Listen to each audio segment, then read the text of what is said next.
I know everybody's excited about it. And I will say up front that it's a very good trade by the Flyers because they gave up nothing, right? And so this is a potential really good lottery ticket, right? This is like if a lottery ticket existed where you have to hit 5 numbers to win the lottery, and they gave you the first 4. And now you just have to get one of the last 5 right, and then you win the lottery, right? So this is a good lottery ticket to have.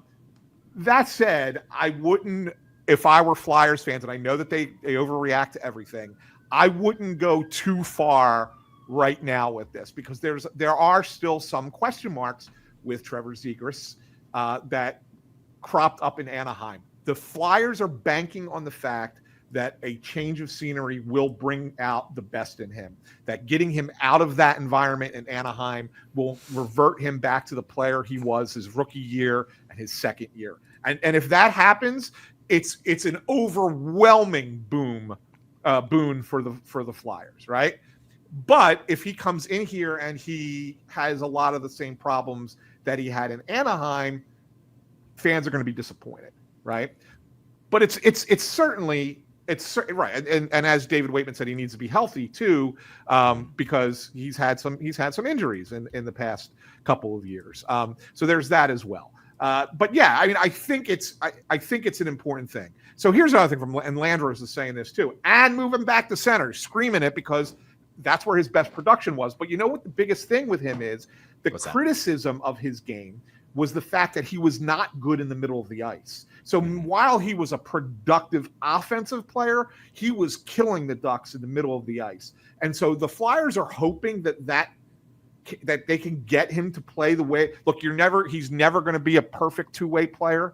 Right? That's not what he's good at. But you do have to at least be somewhat of a responsible player on it. You can't be taking shifts off. You can't be a lazy player. You can't have a bad attitude. And those were things that cropped up with him in Anaheim that cannot happen here. But the Flyers look at it and say, hey, listen, he's under contract for a year. Let's see how the year goes. If the year is good, great. Then we can sign him and bring him in longer term.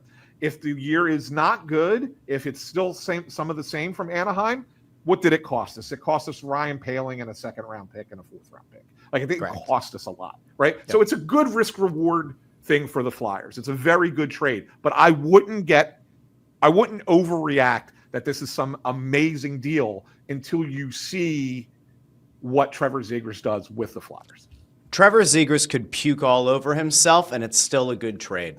He could legitimately vomit everywhere. He could literally chunder everywhere. It would still be a good trade. Why? Because there is literally no downside. He makes $5.75 million this season. Then he's an RFA. Let's play out the hypotheticals, because it was said that in Anaheim, they were looking at him more as a wing, right? And their GM came out and said he wants to play center. Danny said, we want to give him that look at center. It's up to Tocchet, but we want to give him that look at center, right? Poehling, wonderful player, bottom 6 forward. Great guy, well-liked, good player, bottom 6 forward. Number 45 overall pick. Could amount to something. You just never know. Could also be a total whiff. No one knows. 4th round pick, if that ends up turning into anything of substance, will be an anomaly in the 4th round. If that ends up becoming, I don't know, the new version of Kaprizov or something, you go, all right, well, good on Anaheim for finding that guy in the 4th round. But legitimately, you are looking at a 2nd round pick, which was 1 of 4, right? You already had a bevy of picks in the 2nd round. It doesn't affect you that much.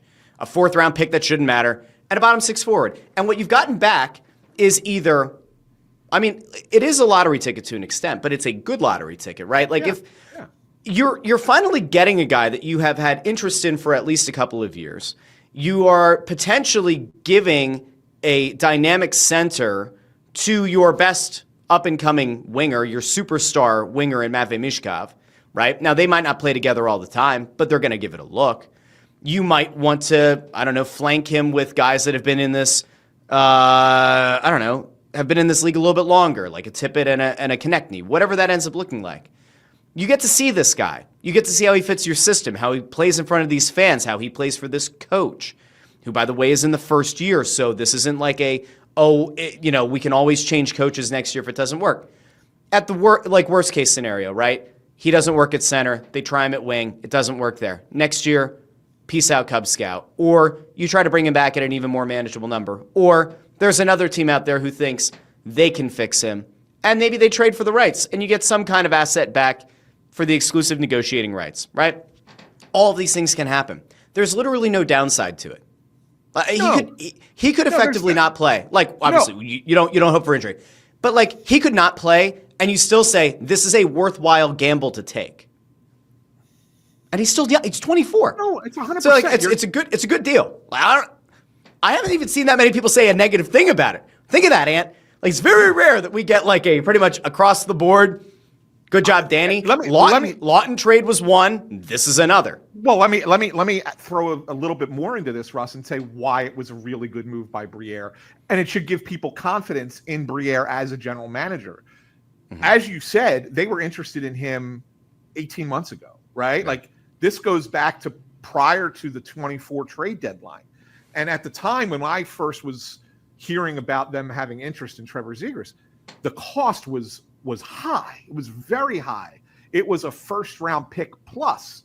And Briier, at the time, said, no, I'm going to wait. And then he held on. He waited till the summer, checked in again.